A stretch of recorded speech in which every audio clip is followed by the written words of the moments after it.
Day 2 is when the prospects would go to work. Up at the crack of dawn and under the watchful eye of management and coaches, players were put through a number of exercises that would test them physically. They would fight through the heat, through the sweat, and through the pain as they prove that they have what it takes to be a warrior.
When the stopwatches were put away and fitness testing was complete, our prospects were then joined by their families back at Mosaic Place.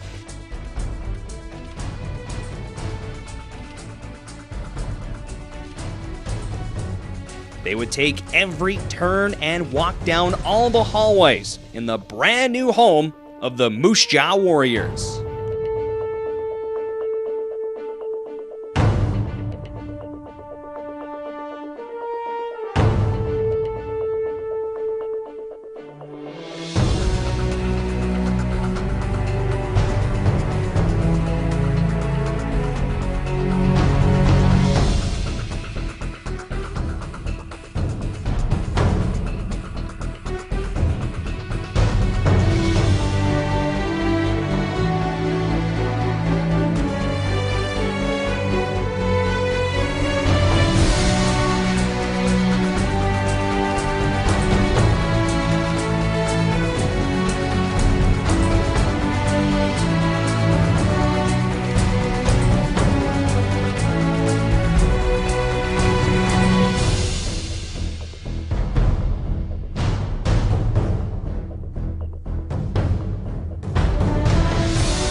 While seeing everything that Mosaic Place has to offer, players visualize putting on the pads and playing for the Tribe, while Mom and Dad prepared for a big part of the weekend.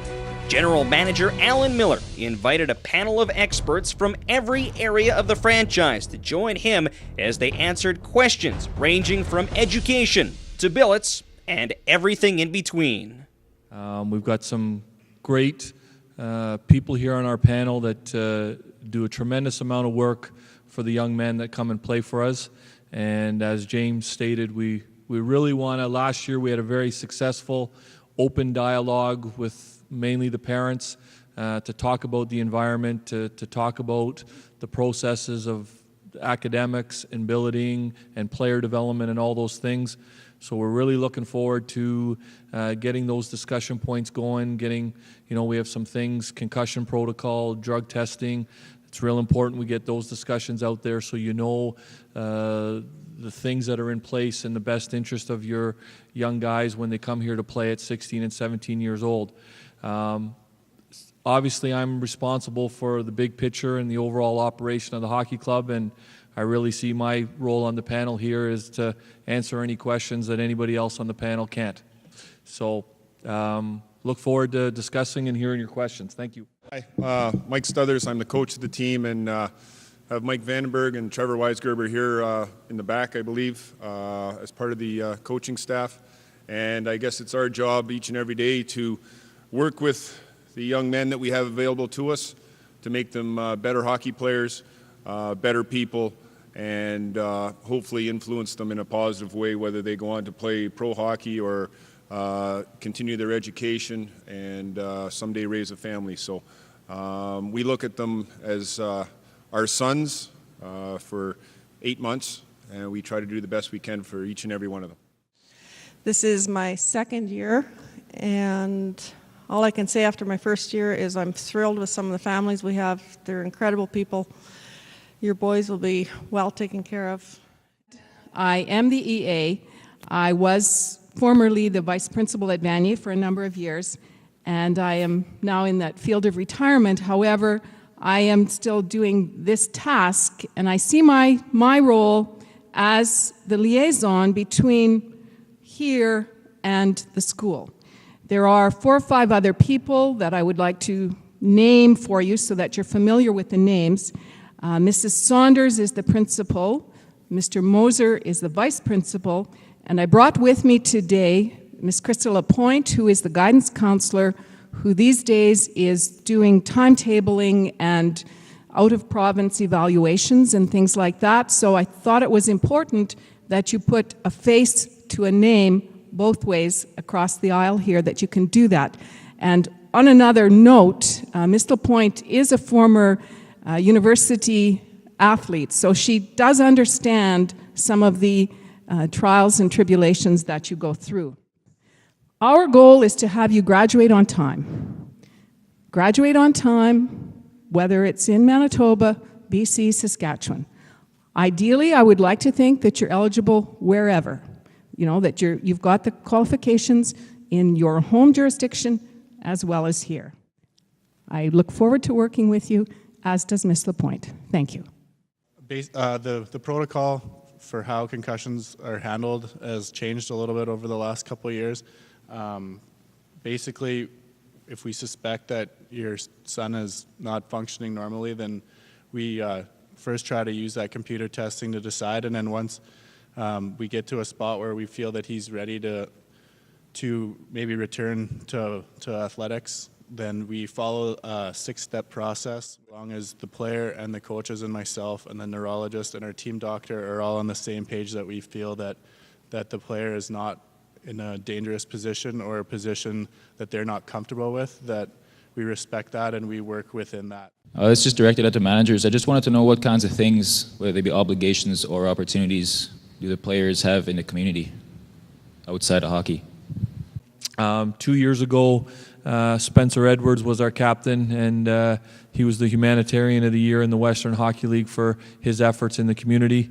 He had a program called Captain's Care where he visited the hospitals and talked to kids and did a number of initiatives in the community.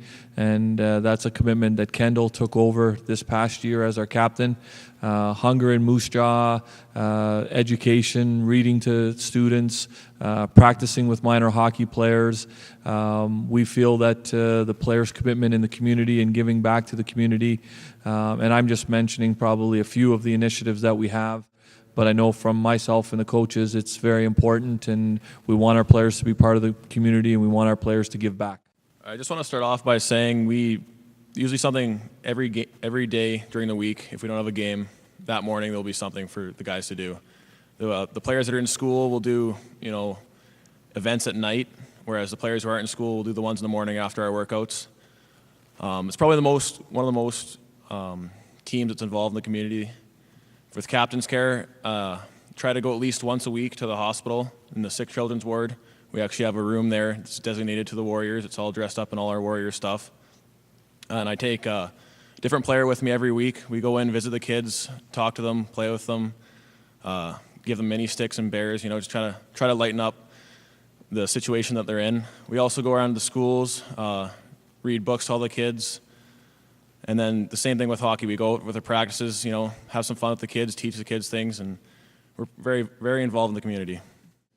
But you know what? We had a great group of kids last year, probably the best I've ever seen as far as how they interacted with each other, how they got along, the amount of time they spent at the rink together, whether they went to movie nights or whatever. It was a great, great bond, and I think a lot of credit has to go to Kendall as our captain in making sure that everybody felt part of the team, whether you're a first-year guy or a last-year guy.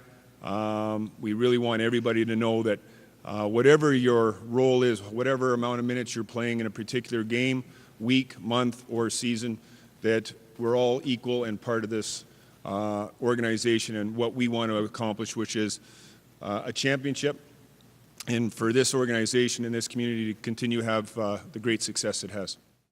It's very competitive. It's a lot of fun. I mean, junior hockey is obviously a great time, but university hockey is a whole different story. I mean, you move out, you're on your own. You have to really learn how to manage your time.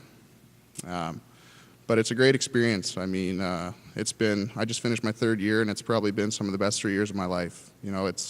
It gave me the opportunity also to travel across the country. I mean, now I'm out in Nova Scotia, so I don't know. Yeah, like I said, it's a great program that the Western Hockey League has. I mean, I was fortunate enough. I played a few games with the Warriors when I was 15, so I signed my contract then, and I played right through till I was 20 years old. So I have 6 years of schooling paid for, and I'm sure my mom can allude to it's been a big help financially. So it's a great opportunity to get there, get your education. I mean, I have an application into the University of Saskatchewan for pharmacy. So, I mean, I can, depending what happens there, I can, proceed in that direction, or I can continue on playing hockey. I mean, it gives you the option in either direction. So, it's a great opportunity.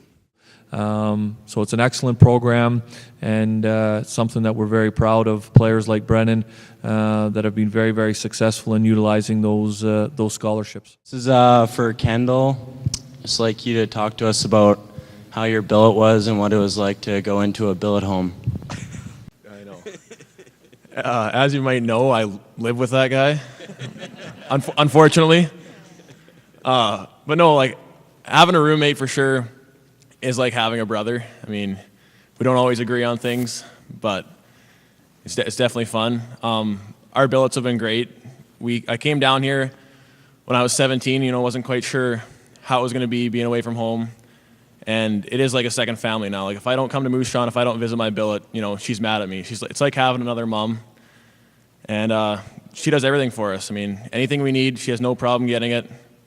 We got great meals. I mean, we sometimes we'll come in late in the morning. She's always up to greet us, see how the game was, see what was going on. So it's really, your kids are in good hands. You don't have to worry about that coming down here, especially with Moose Jaw being a small community.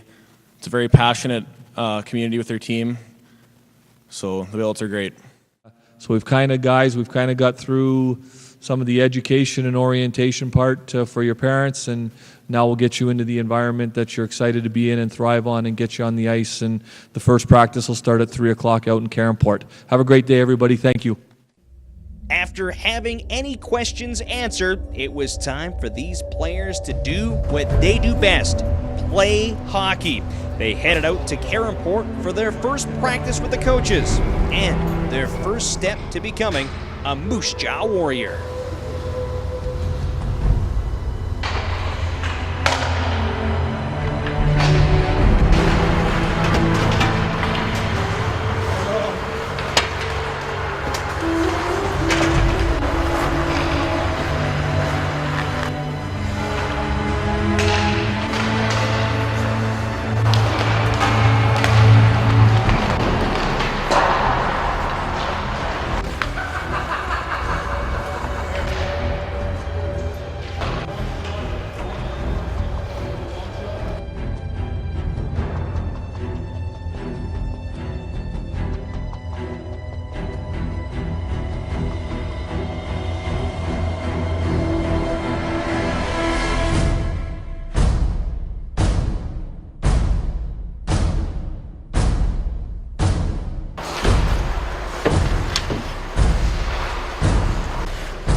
The Prospects' first time on the ice with head coach Mike Stothers and assistants Mike Vandenberg and Trevor Weisgerber was an eye-opener to the expectations put on them and for the rest of the weekend. They would head back to the Heritage Inn to refuel and to get ready for a night on the town.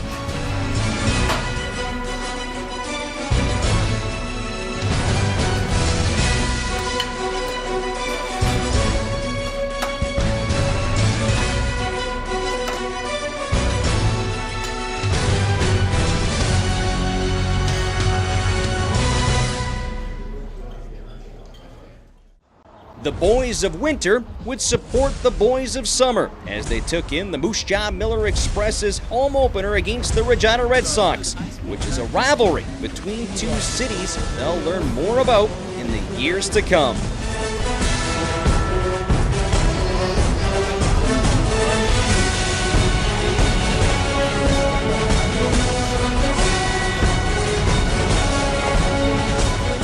The highlight of the night was 2012 second-round Bantam pick Zach Sawchenko throwing out the ceremonial first pitch.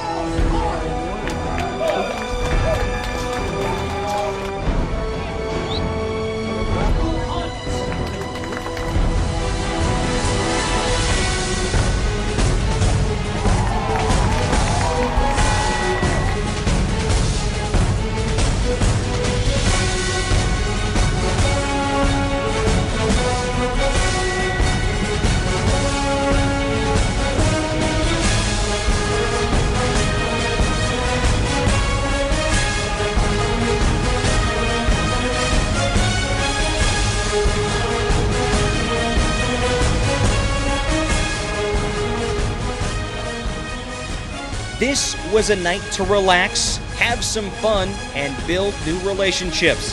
As the sun set, the players knew the new day would bring new challenges.